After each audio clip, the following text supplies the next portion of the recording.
बुध, शुक्र और मंगल की प्लेसमेंट को हम लगातार डिस्कस कर रहे हैं। इस वीडियो में अब आपके चार्ट में दूसरे भाव के लिए चर्चा करने वाले हैं। दूसरे भाव में इस प्रकार का जो कंजक्शन है आपको कैरियर के लिए बहुत ही ज़्यादा अच्छा साबित होता है, लेकिन यहाँ डिपेंड ये करेगा कि मंगल का प्रभाव क्या बुध पर ज़्यादा है, क्या मंगल का प्रभाव शुक्र पर ज़्यादा है।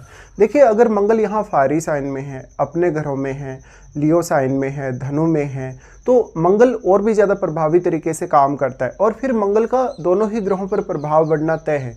लेकिन बुध तो मंगल के वैसे भी मित्र ग्रह हैं, तो बुध पर तो मंगल का प्रभाव यदि है तो अच्छा ही माना जाएगा ज़्यादातर स्थितियों में।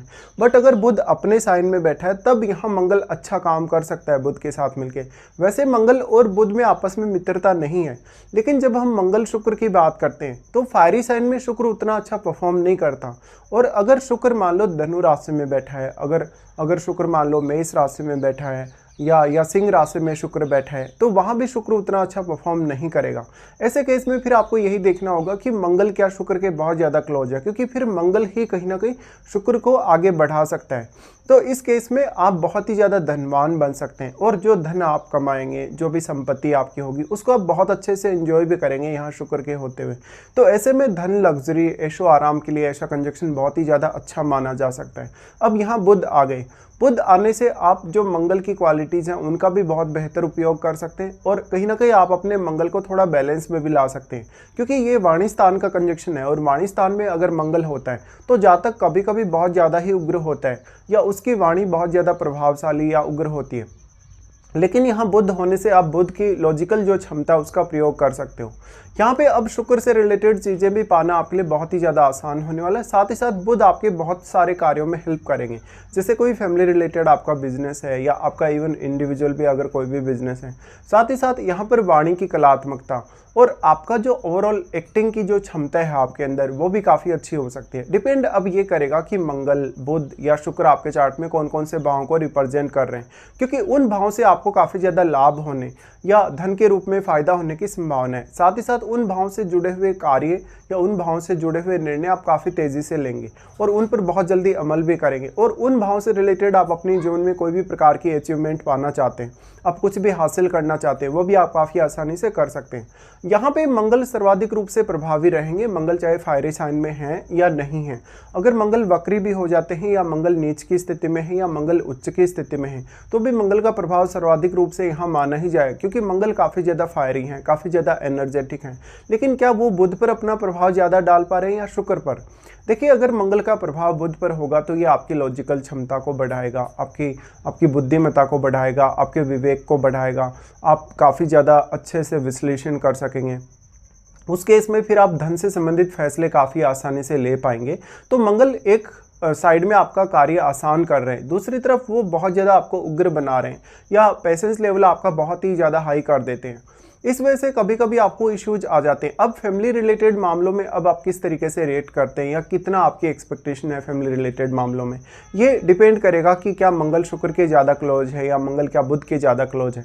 देखिए, वैसे तो मंगल अगर शुक्र के भी ज़्यादा क्लोज होगा तो भी आपको काफ़ी सारे फायदे हैं, बट फिर शुक्र को लेकर आपकी अपेक्षाएँ बहुत ही ज़्यादा तेज़ी से बढ़ सकती हैं और उस वजह से फैमिली के साथ झगड़ा या विवाद का भी आपको कभी कभी सामना करना पड़ सकता है। इस प्रकार का जो जातक होगा अब अपनी फैमिली रिलेटेड या अपने धन संपत्ति रिलेटेड कोई भी प्रकार की रिस्क लेगा तो उससे भी वो नहीं घबराएगा। जातक अपने कैरियर के अलावा बहुत सारे अपने इनकम सोर्सेज बना सकता है, चाहे तो उसमें वाणी का टैलेंट हो, चाहे तो वो किसी भी अन्य तरीके से कोई इन्वेस्टमेंट रिलेटेड फैसला करे। इस प्रकार के जातकों के पास जो फैमिली रिलेटेड धन संपत्ति वो भी काफ़ी ज़्यादा अच्छी होने के चांसेज हैं। इवन मैरिज होने के बाद भी ऐसे जातकों को धन और संपत्ति काफ़ी ज़्यादा मिलती है। लेकिन मंगल शुक्र का साथ होने से कहीं ना कहीं पार्टनर से थोड़ी असंतुष्टि या आपको कितना भी ज़्यादा धन संपत्ति हासिल हो जाए फिर भी आपको थोड़ी असंतुष्टि रहती ही है। इस केस में देखना पड़ेगा कि और कौन कौन से प्लैनेट्स का यहाँ पे प्रभाव है आपके अब दूसरे घर पे। देखिए, दूसरे घर में ये कंजक्शन बन रहा है तो आप अपना जो ऑरा है, अपनी जो आभा है, उससे भी और अपनी वाणी से भी दूसरे लोगों को बहुत ही तेज़ी से प्रभावित करने वाले होते हैं और दूसरे लोग कहीं ना कहीं आपकी बातों में आके अपने फैसले बदल सकते हैं या वो आपके फेवर में भी कभी कभी काम कर सकते हैं। ऐसे में दूसरों से अपनी बातें मनवाना, दूसरों को अपने फेवर में करना आपके लिए बहुत ही ज़्यादा ईजी रह सकता है। अगर यहाँ पे दृष्टि संबंध के हिसाब से बात की जाएगी तो मंगल का प्रभाव आपके यहाँ पे सबसे पहले आएगा पंचम घर पे। देखिए मंगल का प्रभाव पंचम घर पे आपको फैसले लेने के लिए काफ़ी अच्छे से प्रेरित करेगा। साथ ही साथ मंगल का जो पंचम भाव पर प्रभाव है उसकी वजह से आपका टैलेंट बहुत ज़्यादा होगा। आपको शेयर मार्केट, लॉटरी, सट्टा वगैरह से भी काफ़ी ज़्यादा फायदा होने के चांसेस होंगे। लेकिन इस प्रकार का मंगल फिर आपको अफेयर दे सकता है, रिलेशनशिप दे सकता है, इवन जो शुक्र से रिलेटेड चीज़ों को लेकर जो अटैचमेंट है वो काफ़ी ज़्यादा दे सकता है। यहाँ पे मंगल का प्रभाव जो पंचम भाव पर पड़ रहा है तो वो आपको बौद्धिक तौर पे काफ़ी ज़्यादा सक्षम और तेज़ भी बना सकता है। फिर आप में टेक्निकल स्किल भी बहुत ज़्यादा होने की क्षमता होगी कहीं ना कहीं। साथ ही साथ आप उन मामलों में काफ़ी क्विकली रिएक्ट कर पाएंगे या कार्य बहुत अच्छे से कर पाएंगे जहाँ पर आपको काफ़ी तेज़ी से निर्णय लेने होते हैं, जहाँ पर आपको कोई बहुत बड़े रिस्की फैसले लेने होते हैं। पंचम भाव में बैठा हुआ ग्रह भी अब मंगल के प्रभाव की वजह से काफ़ी ज़्यादा एक्टिवेट हो जाएगा, तो उस ग्रह का प्रभाव भी यहाँ काफ़ी ज़्यादा बढ़ जाएगा। फिर डिपेंड ये करेगा कि पंचम भाव में बैठा किस प्रकार का वो ग्रह है, वास्तव में किस प्रकार की एनर्जी या किस प्रकार का कारकत्व वो यहाँ रखता है। साथ ही साथ अब पंचमेश की भूमिका भी काफ़ी ज़्यादा अहम होने वाली, क्योंकि अगर मान लो आपका पंचमेश बहुत अच्छी स्थिति में नहीं है या चार्ट में अगर स्ट्रॉन्ग नहीं है तो मंगल के प्रभाव की वजह से फिर भी आपको पंचम भाव से संबंधित मामलों में काफ़ी बेहतर सपोर्ट मिल सकता है मंगल से। लेकिन इस प्रकार का मंगल आपको बौद्धिक तौर पर, वाणी के तौर पर ज़्यादा उग्र बनाएगा। फिर मंगल का यहाँ से प्रभाव आ जाता है आपके अष्टम घर पे। अष्टम घर पे जो प्रभाव आएगा वो पैतृक संपत्ति के मामले में या इन लॉज से आपको काफ़ी फायदे करवा सकता है। लेकिन यहाँ थोड़े मतभेद होने के चांसेस जरूर होंगे। जितना ज़्यादा स्ट्रॉन्ग मंगल होगा उतने ही ज़्यादा चांसेस यहाँ कॉन्फ्लिक्ट्स होने के होंगे। ऐसे केस में या तो मंगल उच्च की स्थिति में हो या तो फिर मंगल आपका सेकंड हाउस में नीच की स्थिति में हो, तो आपको आर्थिक रूप से काफ़ी नुकसान भी पहुँचा सकता है। और स्पेशली रिश्तों को लेके, आपके फैमिली रिलेशंस को लेके, आपके जीवन साथी के साथ रिलेशंस को लेके। ऐसे में जब भी आप कोई पार्टनरशिप वगैरह करते हैं या किसी के साथ जुड़ के, किसी के साथ मिलके कोई भी काम करते हैं तो आपको काफ़ी ज़्यादा सावधानी रखने की आवश्यकता है।